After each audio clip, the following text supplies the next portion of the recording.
생명수 샘물을 마신 자마다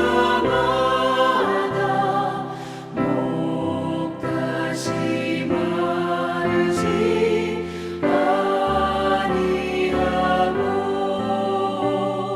속에서 솟아나 생수가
이 새벽, 오늘은 배에서 생수의 강이라는 제목으로 하나님의 말씀을 전하고자 합니다. 37절 말씀은 오늘 이렇게 시작합니다. 명절 끝날, 곧 큰 날에. 여기서 말하는 명절은 무엇일까요? 이 명절은 다름 아닌 초막절이었습니다. 유대인들은 초막절에 특별한 의식을 행하였습니다.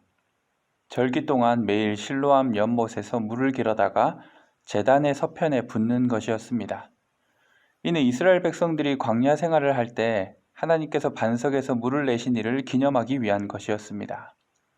특별히 그 마지막 날은 큰 날이라고 불리어 모든 사람들이 함께 즐거워하는 날이었습니다. 그렇게 많은 사람들의 함성과 웃음소리가 가득한 거리에서 예수님은 서서 외치고 계십니다. 누구든지 목마르거든 내게로 와서 마시라. 나를 믿는 자는 성경의 이름과 같이 그 배에서 생수의 강이 흘러나오리라. 물이 넘쳐나는 현장에서 예수님은 말씀하셨습니다. 목마르거든 내게로 와서 마시라. 광야에서 터졌던 반석의 물도, 실로암 못에서 길어온 물도, 하늘에서 내리는 비도 사람의 근원적인 목마름을 해결할 수는 없습니다. 그래서 주님은 자신에게 와서 마시라고 말씀하십니다. 어제 우리가 보았던 말씀을 떠올려 보면 예수님은 사람의 생각과 손에 잡히지 않는 분이라고 하였습니다. 우리는 그분을 완전히 이해하거나 파악했다고 말할 수 없습니다. 우리에게 필요한 것은 오히려 믿음입니다. 예수님께서 내게로 와서 마시라고 말씀하신 것은 구체적으로 예수님을 믿고 그분을 따르는 것을 말합니다. 주님은 나를 믿는 자만이 생명수를 맛볼 수 있다고 하십니다. 이 말씀의 대전제는 다음과 같습니다. 누구든지 목마르거든. 내가 영혼의 갈증을 느끼고 있을 때, 물이 없어 고온하고 쓰러질 것 같을 때, 그때야 사람은 주님께 나아갑니다. 삼손은 라맛레이에서 나귀의 턱뼈로 블레셋 사람 1000명을 죽이고 기세가 등등하였지만 갑자기 찾아온 탈수 현상에 죽을 지경이 됩니다. 그래서 하나님께 부르짖자 우묵한 곳에서 물이 터져 나와 그가 살게 되었습니다. 그래서 그는 라맛레이는 잊어버리고 엔 학고레를 고백하게 됩니다. 즉 부르짖는 자의 셈을 찾은 것이죠. 우리 모두는 영혼의 목마름 가운데 주님을 만납니다. 주님을 찾게 됩니다. 초막절 마지막 날 왁자지껄하고 흥겨운 축제의 분위기 속에서 여전히 영혼의 공허함을 느끼고 진정한 구원에 목말랐던 사람은 이 예수님의 외침이 귀에 울렸을 것입니다. 여러분은 목마르십니까? 그 갈증을 세상의 다른 어떤 곳으로든 해결해 보려고 하지만 불가능합니다. 좋은 사람을 많이 만나고 멋진 일을 성취하고 즐거운 일들을 많이 하면 더 이상 목마르지 않을 것 같지만 생수가 되시는 주님을 내 삶에 모시지 않고서는 우리는 여전히 공고한 삶을 살 수밖에 없습니다. 내게로 와서 마시라. 주님은 우리에게 어려운 걸 요청하지 않습니다. 그냥 주님이 베푸신 구원을 먹고 마심으로 누리라고 말씀하시는 것입니다. 그렇습니다. 주님은 우리를 위해 이 땅에 오신 참된 양식이요 음료이십니다. 그 주님을 먹고 누리는 사람만이 영생을 누릴 수 있습니다. 주님은 38절에 또 이렇게 말씀하십니다. 나를 믿는 자는 성경의 이름과 같이 그 배에서 생수의 강이 흘러나오리라. 그냥 주님을 먹고 마심으로 구원을 누리는 것 정도가 아니라 우리 배에서 생수의 강이 흘러나오겠다고 말씀하십니다. 아니, 배에서 생수가 나온다고요? 무슨 말일까요? 여기서 배는 우리 영혼의 중심을 말합니다. 그 중심으로부터 마르지 않는 생수가 흘러나온다는 것은 참된 기쁨과 만족, 은혜와 평강이 우리의 영혼에서 샘솟듯이 일어난다는 의미입니다. 어떻게 그럴 수 있을까요? 요한복음은 그것을 설명해주고 있습니다. 이는 그를 믿는 자들이 받을 성령을 가리켜 말씀하신 것이라. 예수님을 믿는 사람에게는 성령님께서 오십니다. 그리고 그 안에 거하며 그를 거룩한 성전이 되게 하십니다. 이것이 구약 때부터 예언하였던 하나님의 마스터 플랜입니다. 건축물로서의 성전을 넘어서서 하나님의 영이 각 사람 가운데 거하심으로 함께하는 것. 그래서 딱딱하고 강팍한 마음이 부드러운 마음이 되어 하나님만을 따르고 섬기며 영원한 복락을 누리는 인생을 사는 것. 바로 하나님께서 자기 백성에게 바라시는 그리고 계획하신 일이었습니다. 이 말씀이 또 공교롭게 초막절이라는 명절에 선포되었습니다. 아니, 예수님은 이 모든 것을 감안하시고 말씀하신 것이죠.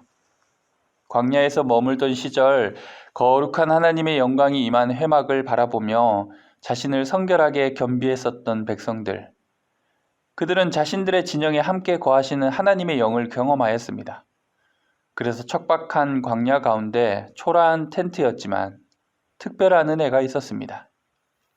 이스라엘 백성은 그때 그 영광을 기억하며 초막을 짓고 매년 초막절을 지킵니다. 그런데 이제는 초막을 지을 필요가 없습니다. 나라는 성전에 거룩한 하나님을 모시면 됩니다.